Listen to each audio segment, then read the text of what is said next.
Why is Trump so mad at the Federal Reserve? Earlier this summer, he tried to get Chairman Powell fired by bringing up impropriety in the renovations to the Federal Reserve building. They even toured the building together to see the construction in progress. Powell was brought before Congress. Nothing came of it. Now, at the end of summer, he's attacking the governor, Lisa Cook, for an alleged impropriety in a mortgage application that she made before she even became Fed governor. So what is going on here? Why is he so single-minded about the Fed? And taking his love of firing people from reality TV to the White House, Donald Trump is at it again, this time taking aim at Federal Reserve Governor Lisa Cook. In his signature style, the US president revealed his decision on Truth Social, declaring Cook would be removed from her position effective immediately. The move follows allegations Ms. Cook committed mortgage fraud by falsifying documents to acquire more favourable loan terms. The claims come at a time when the Trump administration is putting pressure on the Federal Reserve to slash interest rates, with the president making repeated criticism of the central bank's chairman, Jerome Powell. The mortgage fraud allegations have been met with fierce opposition from Governor Cook, who hasn't been charged with any crime. She's declared, "I have no intention of being bullied to step down from my position because of some questions raised in a tweet." Cook also challenged Trump's authority to fire her and reiterated her commitment to the role as her legal team prepare to take this all the way to court. Well, it helps if you understand what's going on in the economy, what the Fed is trying to decide between, and then think of Trump's kind of motivation separately. So I'm going to do economy first, Trump second. Economy. The Federal Reserve has one primary policy tool at its disposal. It can raise or lower interest rates. It has other policy tools, but this is the big one. Raising and lower interest rates are really just a way of curbing or juicing spending in the economy. So the easiest way to see this is like pretend that tomorrow you have to go out and buy a car and you need to get an auto loan, right? Like you just have to do it. Your monthly payment for that auto loan will be very different if it got an 8% rate versus a 3% rate. And the amount of money you have to spend on things that aren't your auto loan in any given month are going to vary based on the interest rate you got for the loan. So if interest rates are higher and you have a high monthly payment, you're going to spend less on other stuff. If your interest rate is lower and you got a low monthly payment, you can spend more on other stuff. This is basically how interest rates work through the economy as they relate to spending, not just of households, but also businesses. Well, the Fed raises interest rates and curbs spending, as painful as it is, as a policy when it needs to rein in price growth. So inflation is the average growth in prices in the economy. We want it to be low but stable at around 2%. And when it gets above that target, you raise interest rates to keep inflation in check. We just lived through this over the past few years. But you lower interest rates when you want to boost the economy and you want to get people to spend a lot of money, which typically happens as a recession takes hold. We also lived through this because at the start of the pandemic, interest rates cratered to try to get people to keep spending money and to buy houses and so on. Well, now the Fed is facing a new problem, which isn't the pandemic unemployment. It's not the pandemic kind of in supply chain inflation and shifts in demand. The problem is tariffs. And what makes tariffs a particularly difficult problem for the Fed to solve is that they are both raising prices in the economy, meaning that they should raise interest rates, at the same time that they are hurting the labor market and economic spending, meaning they should lower interest rates. We refer to this combination of price growth with economic decline as stagflation. We've only had it once before. It was in the 70s. It's awful. I mean, it is very hard to manage. It requires a lot of economic pain to get to the other side of.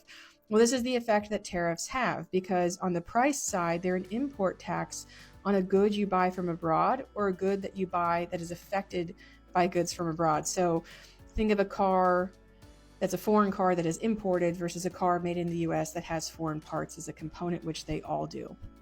So we're pushing up prices. Tariffs push up prices in the economy. Absolutely. And we are seeing it. Absolutely. But on the other side, because tariffs increase the cost of business and push up prices and make things more expensive, they also reduce economic activity. People spend less money. Businesses spend less money. Businesses don't hire and they don't expand. And we are also seeing all of that. So for the past 3 months of economic data, we've seen prices go up on every index. We've seen hiring slow down in the economy to a crawl. The hiring rate has stayed really low. The unemployment rate has ticked up.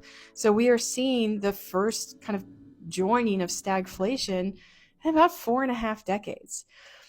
So Powell and the Fed, they have to decide, what are they going to serve? Are they going to serve interest rates up to keep prices low and to keep inflation in check? Or are you going to serve interest rates low in order to boost spending? They don't know which problem is going to be worse or first in the economy. They're just seeing both of them slowly take hold. All right, so the reason why Trump hates this is because he wants the economy to be juiced. He wants them to lower interest rates, to get people spending, to prevent the economy from sliding into a recession. So I think what makes all of this really confusing to understand is that if you want interest rates lowered right now, the case that you need to make is that the economy is on the brink, right? The unemployment rate's going up just like a little bit.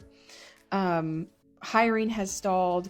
Businesses aren't expanding. We're at this like crawl of job growth. Like consumer spending is down this year from last year. Business spending is down from this year from last year. We are seeing tariffs slowly choke the U.S. economy and all the uncertainty around them. So if you want interest rates lowered, you've got to put forward as a really strong case everything going wrong in the economy right now. If you care about where your taxpayer dollars go to, watch this. How much has Chicago spent on care for illegal aliens? Thank you for that question, Congresswoman. So since 2022, since the governor of Texas began Just shipping... tell me a number. I don't need a speech. Just tell me a number. So since 2022, since the governor of Texas was shipping individuals to cities across this country, the city's budget, roughly 1% of the city's budget over the course of 4 years. Mayor Johnston, the same question, and I don't need a speech, just a number. Thank you, Congresswoman. It's $79 million over the last 2.5 years. Mayor Adams, same question. How much has New York spent to care for illegal aliens? Approximately $6.9 billion went out of our taxpayers' funds. I don't got nothing to say. But what are your thoughts? Let me know in the comment section, and don't forget to hit that follow button for your daily updates.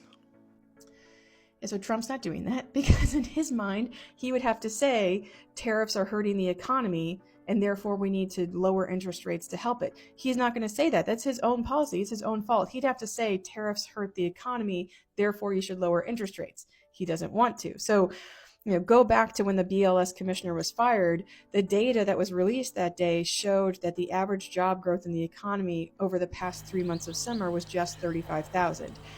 If he wanted interest rates lowered, he should have taken that in hand, gotten in front of a microphone and said, what more evidence do you need that the U.S. economy is at risk? Lower interest rates, the labor market is going to fall off of a cliff. You are inviting a recession. He didn't do that. He fired her for lying about bad data because he wants the economy to be amazing. And so that's why his case for interest rates is so muddled. Like, he just wants them to lower rates and not have to admit that tariffs are hurting the economy. That's what makes this all so confusing to follow, because the case that you need to make to lower interest rates is economic pain. But of course, he won't say that. On the other hand, right, like admitting that tariffs are increasing prices also just falls off of his radar, right? He's not going to admit that tariffs are actively increasing prices. So what the Federal Reserve said at a big meeting last week, not an official meeting, but like a conference they have, is that tariffs are absolutely increasing prices in the economy as they are hurting businesses and consumers from being able to spend.